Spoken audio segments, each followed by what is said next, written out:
Have you ever wondered that what is the right roadmap to get success in English communication skill?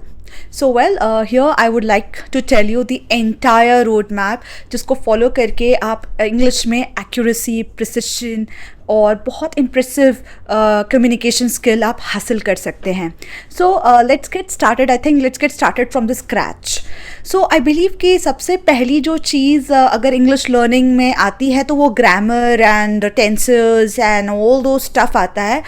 However, I believe to differ from this point because जो major primarily जो चीज़ें आनी चाहिए वो तो sideline करके हम secondary चीज़ों को प्राइमरी बनाकर हम सोचते हैं. So what are those primary things जिसको हमें प्राइमरीली सोचना चाहिए, उस पर हम स्टार्ट करते हैं.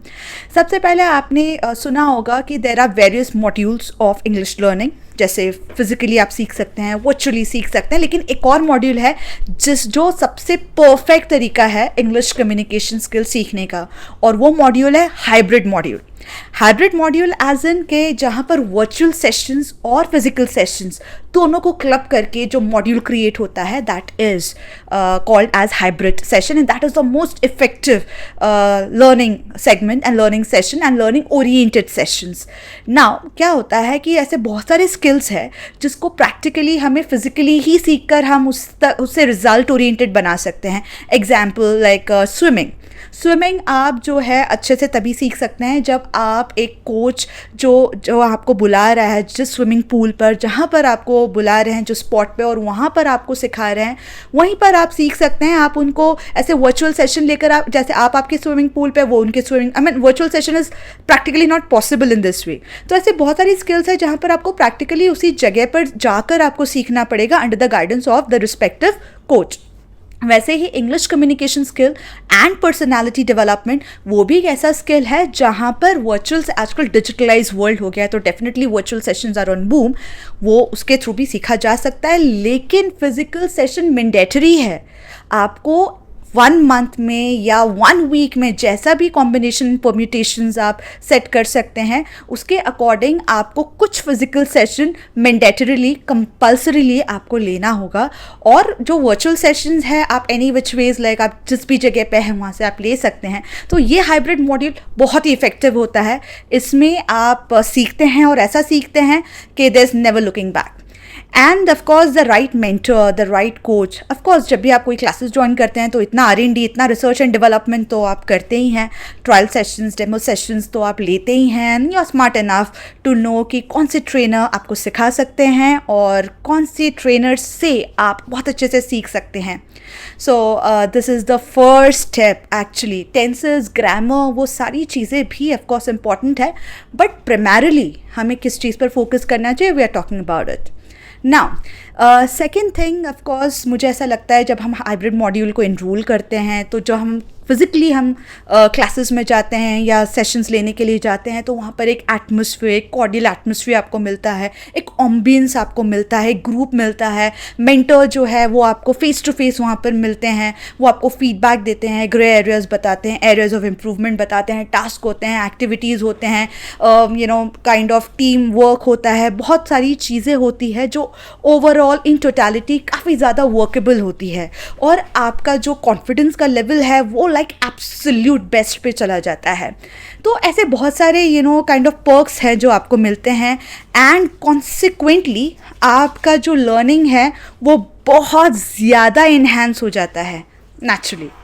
सो आपका जो कॉन्फिडेंस है वो बहुत एब्सोल्यूट बेस्ट लेवल पे चला जाता है. एंड उसका एक और जो बहुत अच्छा रिजल्ट आता है वो ये है कि आपका थॉट जनरेशन भी काफ़ी इम्प्रूव हो जाता है, बिकॉज आप बहुत ज़्यादा कंसिस्टेंटली आप प्रैक्टिस कर रहे हैं. आपको कॉन्स्टेंटली फीडबैक आपके मेंटर्स, आपके कोचेस आपको दे रहे हैं, एंड आप उसे अब्जॉर्ब कर रहे हैं और रेक्टिफिकेशंस आप कर रहे हैं, और जो आपकी स्ट्रेंथ को है वो आप बूम पे लेके जा रहे हैं. तो ये जो ओवरऑल जो पूरा प्रोसेस है उसकी वजह से आपका इन टोटलिटी 360 डिग्री में आपका पर्सनालिटी तो डेवलप हो ही रहा है, but at the same time आपका कम्युनिकेशन जो है वो बहुत अनदर लेवल, नेक्स्ट लेवल पे जाता है.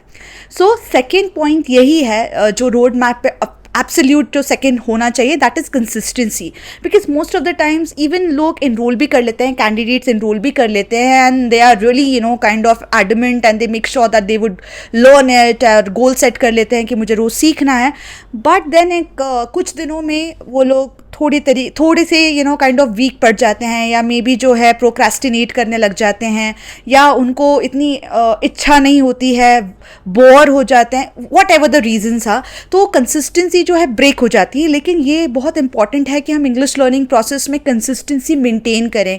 गैप्स जो है वो मोमेंटम किल करता है, और मोमेंटम किल करना is a bad idea. It's not at all good to break the momentum. एक प्रोसेस में मोमेंटम के साथ चलते रहना कंसिस्टेंटली बहुत ज़रूरी है. आपको आपकी रिलेंटलेस एफर्ट आपको लगाने हैं, आप उस पर ब्रेक नहीं दे सकते हैं, चाहकर भी नहीं देना चाहिए. तो consistency is also another important component for enhancing English communication skill and of course personality development too for that matter. तो ये बहुत important component है. consistency को break मत कीजिए, कोशिश कीजिए कि वो बिल्कुल ही break ना हो. नाउ थर्ड एलिमेंट जो मुझे ऐसा लगता है कि जो अगेन फंडामेंटल लिस्ट में नहीं शामिल होता है, वो है ऑफ कोर्स एक ऑप्टिमिस्टिक अप्रोच, जो हमें लगता है कि हम कैरी कर रहे हैं, लेकिन जब भी कुछ प्रेजेंटेशंस या कोई भी टास्क एक्टिविटी रखी जाती है कैंडिडेट की तरफ, तो वो हेजिटेट करने लग जाते हैं. वो सोचते हैं कि मैं फर्स्ट ना आऊँ, मैं सेकंड कैंडिडेट बन के जाऊँ या थर्ड कैंडिडेट बनूँ, या मैं पहले देख लूँ. That kind of apprehensions, second thought, double minded होना, वो हमें रोकना है. हमें एक अच्छा ट्रू ब्लू लर्नर बन के हमें पार्टिसिपेट करना है. अगर आपके मेंटर ने कहा कि you would be the rule number 1, तो you need to accept it wholeheartedly that all right, I would be the rule number 1. ये होती है ऑप्टिमिस्टिक अप्रोच. ये नहीं कि सर आप मुझे सेकंड बुला दीजिए, या मैम मुझे सेकंड नंबर दे दीजिए, मैं पहले देखूंगा या देखूंगी एंड देन आई वुड. नहीं, इस तरीके के प्रोक्रेस्टिनेशंस या इस तरीके के एप्रीहेंशंस हमें नहीं कैरी करना चाहिए. हमें ये पूरी बिलीफ के साथ जो भी हमें अलॉट किया जाए उसको as a warrior, as a fighter, as a confident person हमें करना चाहिए. हमें उसमें इस तरीके की नेगेटिविटीज़ इंड्यूस नहीं करना चाहिए. तो ये तीन जो एलिमेंट्स हैं, ये इतने इंपॉर्टेंट एलिमेंट्स हैं, और प्राइमरीली हमें इन चीज़ों का ही ध्यान देना चाहिए. उसके बाद जो सेकेंडरी एलिमेंट्स है वो बहुत अच्छे से, बहुत नेचुरली, इनेटली और बहुत स्मूथली हमारे अंदर आते हैं, और हमारी लर्निंग जो है वो एक्सेलरेट हो जाती है. और उसके बाद हमें मज़ा तो आने लगता ही है, बट जो हमारा गोल है वो भी बहुत रैपिडली अचीव हो जाता है.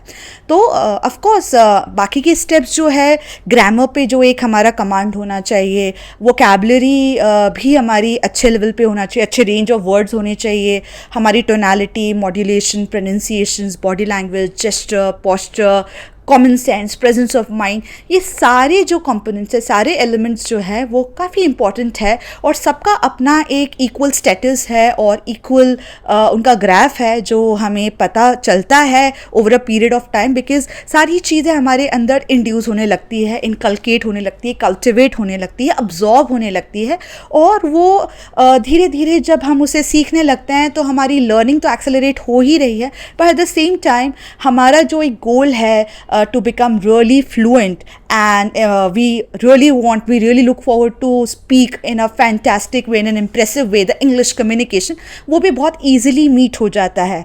So dear friends, I would like to conclude by saying कि जो मैंने primary elements बनाए हैं, आप एक बार सोचिएगा, these are really important in the learning of English communication. ये perfect road map है, and of course जो उसके बाद वाले जो हमारे components हैं वो भी equally act करते हैं आपके English learning जर्नी को अच्छा बनाने के लिए. So I hope that I am able to let you know about the real, perfect, correct, absolute, bonafide road map to become fluent at English communication.